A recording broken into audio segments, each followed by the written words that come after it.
Hi hello welcome to competitive cracker. അടുത്ത് വരാൻ പോകുന്ന ഡിഗ്രി ലെവൽ പരീക്ഷകൾക്ക് നമ്മൾ തീർച്ചയായും പഠിച്ചിരിക്കേണ്ട വളരെ പ്രധാനപ്പെട്ട കറണ്ട് അഫയേഴ്സിലൂടെയാണ് നമ്മൾ ഇന്ന് കടന്നു പോകുന്നത്. നമുക്കറിയാം, ഡിഗ്രി ലെവൽ പരീക്ഷയായാലും മറ്റു പരീക്ഷകളിലായാലും കറണ്ട് അഫയേഴ്സ് വളരെ വളരെ ഇമ്പോർട്ടൻ്റ് ആണ്. അപ്പോൾ ഇനി പോകുന്ന പരീക്ഷകൾക്ക് തീർച്ചയായും നിങ്ങൾ ഈ ലെവലിലുള്ള ക്വസ്റ്റ്യൻസുകൾ അല്ലെങ്കിൽ ഈ രീതിയിലുള്ള ക്വസ്റ്റ്യൻസുകൾ തീർച്ചയായും പഠിച്ചതിന് ശേഷം മാത്രം പോവുക. അപ്പോൾ നമുക്ക് വീഡിയോയിലേക്ക് പോകാം. നമുക്കറിയാം, വളരെ പ്രധാനപ്പെട്ടതാണ് നമ്മുടെ തദ്ദേശ സ്വയംഭരണ സ്ഥാപനങ്ങൾക്ക് നൽകുന്ന സ്വരാജ് ട്രോഫി പുരസ്കാരം എന്ന് പറയുന്നത്. വളരെ വളരെ ഇമ്പോർട്ടൻ്റ് ആണ്. നമുക്കറിയാം, നമ്മുടെ തദ്ദേശ സ്വയംഭരണ സ്ഥാപനങ്ങൾ എന്ന് പറയുമ്പോൾ കേരളത്തിൽ 1200 തദ്ദേശ സ്വയംഭരണ സ്ഥാപനങ്ങളുണ്ട് അല്ലേ. ജില്ലാ പഞ്ചായത്തുകൾ, ബ്ലോക്ക് പഞ്ചായത്തുകൾ, ഗ്രാമപഞ്ചായത്തുകൾ, അതുപോലെ തന്നെ നമുക്കറിയാം നഗരസഭകൾ, ഒപ്പം തന്നെ കോർപ്പറേഷനുകൾ. ഇതെല്ലാം വളരെ പ്രധാനപ്പെട്ടതാണ്. അപ്പോൾ 1200 ഈ തദ്ദേശ സ്വയംഭരണ സ്ഥാപനങ്ങളിൽ നിന്നും വിവിധ മേഖലകളിലായിട്ട് സമ്മാനങ്ങൾ വാരിക്കൂട്ടുക എന്നുള്ളത് ഓരോ ഗ്രാമപഞ്ചായത്തുകളും ഒക്കെ ചെയ്യുന്നതാണ്. വളരെ നല്ല മികച്ച രീതിയിൽ നിൽക്കുന്ന ഈ തദ്ദേശ സ്വയംഭരണ സ്ഥാപനങ്ങൾക്കാണ് ഈ അവാർഡുകൾ നൽകി വരിക. അപ്പോൾ 2024 ഈ അവാർഡുകൾ കരസ്ഥമാക്കിയിട്ടുള്ള ഇതിലേക്ക് നമുക്ക് പ്രധാനപ്പെട്ട തദ്ദേശ സ്വയംഭരണ സ്ഥാപനങ്ങൾ ഏതൊക്കെയാണെന്ന് നമുക്കൊന്ന് കണ്ണോടിക്കാം. അപ്പോൾ വളരെ പ്രധാനപ്പെട്ടതാണ് അതിലെ ജില്ലാ പഞ്ചായത്തുകൾ അല്ലെ. ജില്ലാ പഞ്ചായത്തുകളിൽ സംസ്ഥാന തലത്തിൽ നമ്മൾ പരിശോധിക്കുമ്പോൾ ജില്ലാ പഞ്ചായത്തിൽ ഒന്നാം സ്ഥാനം നേടിയിരിക്കുന്നത് കൊല്ലം ജില്ലാ പഞ്ചായത്താണ്. ഏതാണ്? കൊല്ലം ജില്ലാ പഞ്ചായത്താണ് സംസ്ഥാന തലത്തിൽ ഒന്നാം സ്ഥാനം നേടിയിരിക്കുന്നത് എന്നുള്ള കാര്യം മറന്നുപോകല്. വളരെ പ്രധാനപ്പെട്ടതാണ്. കൊല്ലം ജില്ലാ പഞ്ചായത്താണ് ജില്ലാ പഞ്ചായത്തുകളിൽ ഒന്നാം സ്ഥാനം നേടിയിരിക്കുന്നത്. രണ്ടാം സ്ഥാനം നേടിയിരിക്കുന്നത് തിരുവനന്തപുരം ജില്ലാ പഞ്ചായത്താണ്. മറന്നുപോകല്, തിരുവനന്തപുരം ജില്ലാ പഞ്ചായത്താണ് എന്നുള്ളത് കൃത്യമായിട്ട് ഓർത്തിരിക്കുക. ഒപ്പം തന്നെ നമുക്ക് പോകാം ബ്ലോക്ക് പഞ്ചായത്തുകൾ. നമുക്കറിയാം, ബ്ലോക്ക് പഞ്ചായത്തുകൾ 152 ബ്ലോക്ക് പഞ്ചായത്തുകളിൽ നിന്ന് വളരെ പ്രധാനപ്പെട്ട മികച്ച ബ്ലോക്ക് പഞ്ചായത്തുകളായി തിരഞ്ഞെടുക്കപ്പെട്ടിരിക്കുന്നത് പെരുമ്പടപ്പ് ബ്ലോക്ക് പഞ്ചായത്താണ്. ഏതാണ്? പെരുമ്പടപ്പ് ബ്ലോക്ക് പഞ്ചായത്താണ്. മലപ്പുറം ജില്ലയിലെ പെരുമ്പടപ്പ് ബ്ലോക്ക് പഞ്ചായത്താണ് അല്ലെ. അതാണ് ഒന്നാം സ്ഥാനം കരസ്ഥമാക്കിയിരിക്കുന്നത്. രണ്ടാം സ്ഥാനം കരസ്ഥമാക്കിയിരിക്കുന്നത് കൊടകര ബ്ലോക്ക് പഞ്ചായത്ത്, തൃശ്ശൂർ ജില്ലയിലെ കൊടകര ബ്ലോക്ക് പഞ്ചായത്താണ്. അപ്പോൾ ജില്ലാ പഞ്ചായത്തുകൾ ഒന്നാം സ്ഥാനം നേടിയിരിക്കുന്ന ഏതാണ്? കൊല്ലം ജില്ലാ പഞ്ചായത്താണ്. ബ്ലോക്ക് പഞ്ചായത്തിലേക്ക് വരുമ്പോഴേക്കും പെരുമ്പടപ്പ് ബ്ലോക്ക് പഞ്ചായത്താണ്. അതേത് ജില്ലയിലാണ്? മലപ്പുറം ജില്ലയിലാണ് എന്നുള്ള കാര്യം കൃത്യമായിട്ട് ഓർത്തിരിക്കുക. ഇനി ഗ്രാമപഞ്ചായത്തുകൾ നമുക്കറിയാം, 941 ഗ്രാമപഞ്ചായത്തുകളാണ് നമ്മുടെ കേരളത്തിലുള്ളത്. 941 ഗ്രാമപഞ്ചായത്തുകളിൽ പഞ്ചായത്തുകളിൽ നിന്ന് ഒന്നാം സ്ഥാനം കരസ്ഥമാക്കിയിരിക്കുന്ന ഗ്രാമപഞ്ചായത്ത് എന്ന് പറയുന്നത് വെളിയന്നൂർ ഗ്രാമപഞ്ചായത്താണ്. ഏതാണ്? വെളിയന്നൂർ ഗ്രാമപഞ്ചായത്താണ്. ഏതാണ്? വെളിയന്നൂർ ഗ്രാമപഞ്ചായത്ത് ഏത് ജില്ലയിലാണ് വരുന്നത്? വെളിയന്നൂർ ഗ്രാമപഞ്ചായത്ത് വരുന്നത് കോട്ടയം ജില്ലയിലാണ് എന്നുള്ള കാര്യം കൃത്യമായി ഓർത്തിരിക്കുക. വെളിയന്നൂർ ഗ്രാമപഞ്ചായത്താണത് അല്ലെ. രണ്ടാം സ്ഥാനം കരസ്ഥമാക്കിയിരിക്കുന്ന ഉഴമലക്കൽ ഗ്രാമപഞ്ചായത്താണ്. തിരുവനന്തപുരം ജില്ലയിലെ ഉഴമലക്കൽ ഗ്രാമപഞ്ചായത്താണ്. കൃത്യമായി ഓർത്തിരിക്കുക. ഇനി നമുക്ക് മുനിസിപ്പാലിറ്റിയിലേക്ക് വരാം അല്ലെ. 87 മുനിസിപ്പാലിറ്റികൾ, കേരളത്തിലെ 87 മുനിസിപ്പാലിറ്റികളിൽ ഏറ്റവും മികച്ച മുനിസിപ്പാലിറ്റിയായി തെരഞ്ഞെടുക്കപ്പെട്ടിരിക്കുന്നത് നമുക്കറിയാം തൃശ്ശൂർ ജില്ലയിലെ ഗുരുവായൂർ നഗരസഭയാണ്. ഗുരുവായൂർ മുനിസിപ്പാലിറ്റിയാണ്. രണ്ടാം സ്ഥാനവും തൃശ്ശൂരിന് തന്നെയാണ്. ഏതാണ്? വടക്കാഞ്ചേരി നഗരസഭയാണ് അല്ലെ. വടക്കാഞ്ചേരി നഗരസഭയാണ്. അപ്പോൾ രണ്ടും തൃശ്ശൂര് തൂക്കിയിരിക്കുകയാണ് എന്ന് നമുക്ക് കൃത്യമായിട്ട് പറയാം. മുനിസിപ്പാലിറ്റികളിൽ ഗുരുവായൂർ മുനിസിപ്പാലിറ്റിയും ഒന്നാം സ്ഥാനവും, രണ്ടാം സ്ഥാനം വടക്കാഞ്ചേരി നഗരസഭയുമാണ് അല്ലെങ്കിൽ മുനിസിപ്പാലിറ്റിയുമാണ് എന്നോർത്തിരിക്കുക. ഇനി അതിന്റെ അടുത്ത കാറ്റഗറിയിലേക്ക് നമുക്ക് പോകാം. മുനിസിപ്പൽ കോർപ്പറേഷൻ അല്ലെ. കേരളത്തിൽ ആകെ 6 മുനിസിപ്പൽ കോർപ്പറേഷൻ ആണുള്ളത്. ഈ 6 മുനിസിപ്പൽ കോർപ്പറേഷനുകളിൽ ഒന്നാം സ്ഥാനം കരസ്ഥമാക്കിയിരിക്കുന്നത് നമ്മുടെ തലസ്ഥാന നഗരിയായിട്ടുള്ള തിരുവനന്തപുരം മുനിസിപ്പൽ കോർപ്പറേഷനാണ്. മറന്നുപോകല്, തിരുവനന്തപുരം മുനിസിപ്പൽ കോർപ്പറേഷനാണ് എന്നുള്ള കാര്യം കൃത്യമായിട്ട് ഓർത്തിരിക്കുക. ഇവിടെ ഒരു കൺഫ്യൂഷൻസ് വരാം. ജില്ലാ പഞ്ചായത്തും അതുപോലെ തന്നെ കോർപ്പറേഷനും തമ്മിൽ. ജില്ലാ പഞ്ചായത്തിൽ ആ മേഖലയിൽ ഒന്നാം സ്ഥാനം കരസ്ഥമാക്കിയിരിക്കുന്നത് കൊല്ലം ജില്ലാ പഞ്ചായത്താണ്.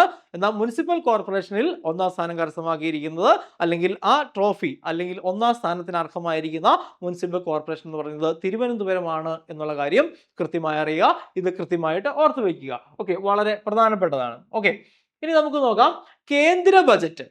വളരെ പ്രധാനപ്പെട്ടതാണ്. കേന്ദ്ര ബജറ്റ് വളരെ വളരെ ഇമ്പോർട്ടൻ്റ് ആണ്. നമുക്കറിയാം, വളരെ പ്രധാനപ്പെട്ട, തുടർച്ചയായി 8 തവണ ബജറ്റ് അവതരിപ്പിച്ചുകൊണ്ടാണ് ഈ വർഷത്തെ കേന്ദ്ര ഗവൺമെന്റിന്റെ ബജറ്റ് അവതരിപ്പിച്ചിട്ടുള്ള നിർമ്മല സീതാരാമൻ, ഡോക്ടർ നിർമ്മല സീതാരാമൻ. നമുക്കറിയാം, നമ്മുടെ രാജ്യത്തിന്റെ ഫിനാൻസ് മിനിസ്റ്റർ ആണ് എന്നറിയാം.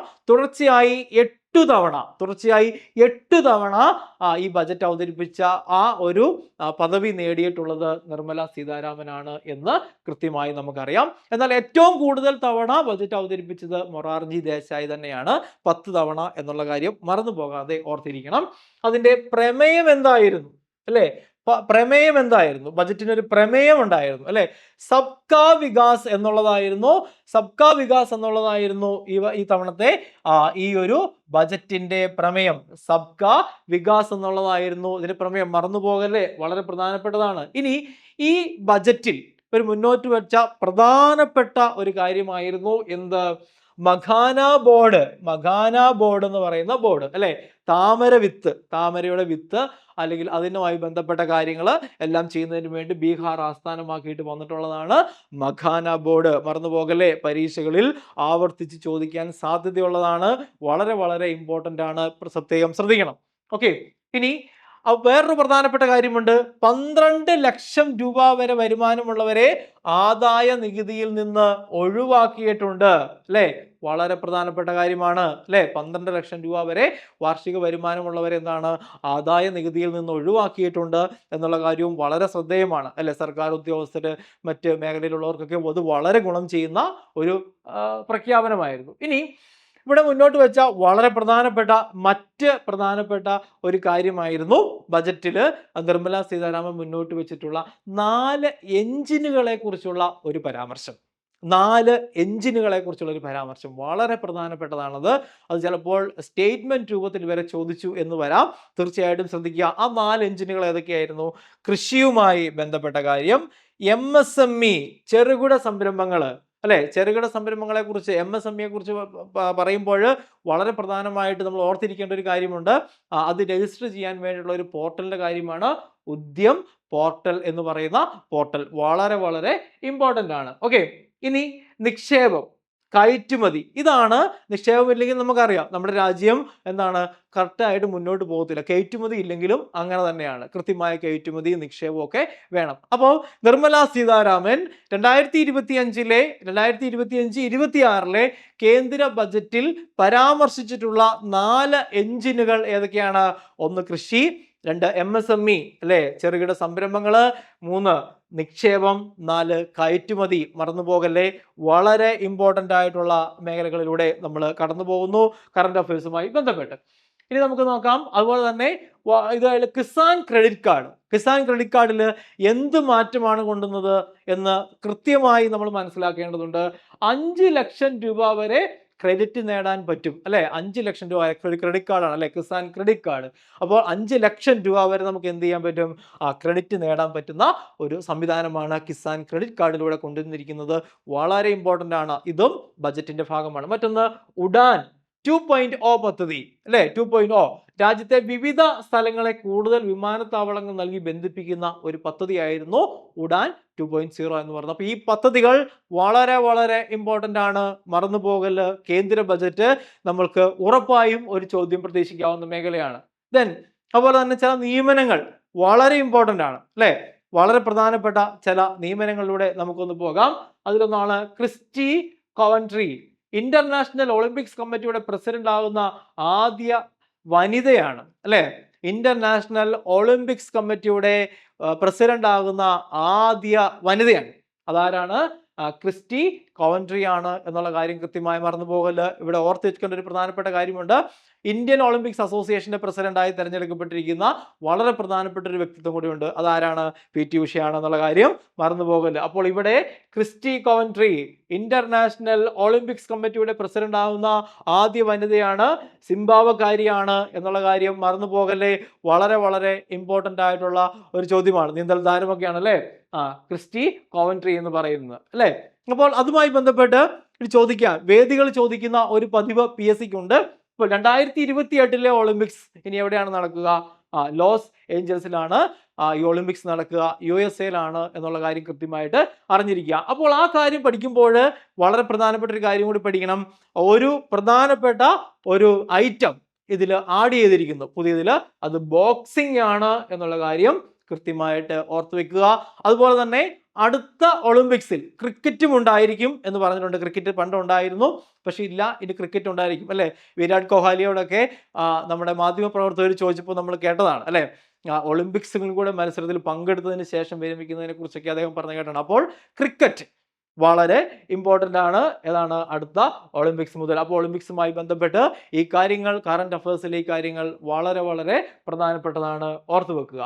ദെൻ 2024 കേരള പുരസ്കാരം, ഇത് കൃത്യമായി പഠിച്ചതിന് ശേഷം മാത്രമേ പരീക്ഷയ്ക്ക് പോകാവുള്ളൂ എന്ന് കൃത്യമായിട്ട് ഓർത്തു വയ്ക്കുക. എന്താണ്? സംസ്ഥാന സർക്കാർ ഏർപ്പെടുത്തുന്ന പരമോന്നത പുരസ്കാരമാണ് 2024 പ്രഖ്യാപിച്ചത്. 3ാമത്തെ പുരസ്കാരമാണ് അല്ലെ. കേരള പുരസ്കാരം എന്ന് പറഞ്ഞാൽ എന്താണ്? സംസ്ഥാന സർക്കാർ, നമ്മുടെ സംസ്ഥാന സർക്കാർ അല്ലെ, സെൻട്രൽ ഗവൺമെന്റ് കൊടുക്കാറുണ്ട് അല്ലെ. നമ്മുടെ സ്റ്റേറ്റ് ഗവൺമെന്റ്, നമ്മുടെ സംസ്ഥാന സർക്കാർ നൽകി വരുന്ന പരമോന്നത പുരസ്കാരമാണ് കേരള പുരസ്കാരം. ഈ കേരള പുരസ്കാരത്തിൽ 2024 സമ്മാനം നേടി അല്ലെങ്കിൽ ഈ പുരസ്കാരം നേടിയിരിക്കുന്നവർ ആരൊക്കെയാണെന്ന് നമുക്കൊന്ന് നോക്കാം. 2024 പ്രഖ്യാപിച്ചത് 3ാമത്തെ കേരള പുരസ്കാരമാണ്, മറന്നു പോകരുത്. അതിൽ 1ാമത്തെ വിഭാഗമാണ് കേരള ജ്യോതി, മറന്നു പോകല്ലേ, കേരള ജ്യോതി. അത് കിട്ടിയിരിക്കുന്ന ആർക്കാണ്? Professor MK സാനുവിനാണ്. സാഹിത്യം, വിമർശനം, അധ്യാപകൻ, ഈ മേഖലയിലാണ് അദ്ദേഹം നിറഞ്ഞു നിൽക്കുന്നത്. അദ്ദേഹത്തിന്റെ ആത്മകഥയുടെ പേര് കർമ്മഗതി എന്നാണ്. ഒപ്പം തന്നെ മോഹൻലാൽ അഭിനയ കലയുടെ ഇതിഹാസം എന്നൊക്കെയുള്ള പുസ്തകങ്ങളൊക്കെ അദ്ദേഹത്തിൻ്റെതാണ്. അദ്ദേഹത്തിന്റെ പ്രധാനപ്പെട്ട സംഭാവനകളെ സ്മരിച്ചുകൊണ്ട്, അല്ലെങ്കിൽ സംഭാവനകളെ അതിന് ഒരു അംഗീകാരം നൽകിക്കൊണ്ടാണ് കേരള ജ്യോതി പുരസ്കാരം MK സാനുവിന് നൽകിയത്. 3 മേഖലകളിലായിട്ടാണ് കേരള പുരസ്കാരം നൽകുന്നത്. അതിൽ 1ാമത്തെയാണ് കേരള ജ്യോതി, അറിഞ്ഞിരിക്കുക. അടുത്തത് കേരള പ്രഭയാണ്, 2ാമത്തെ.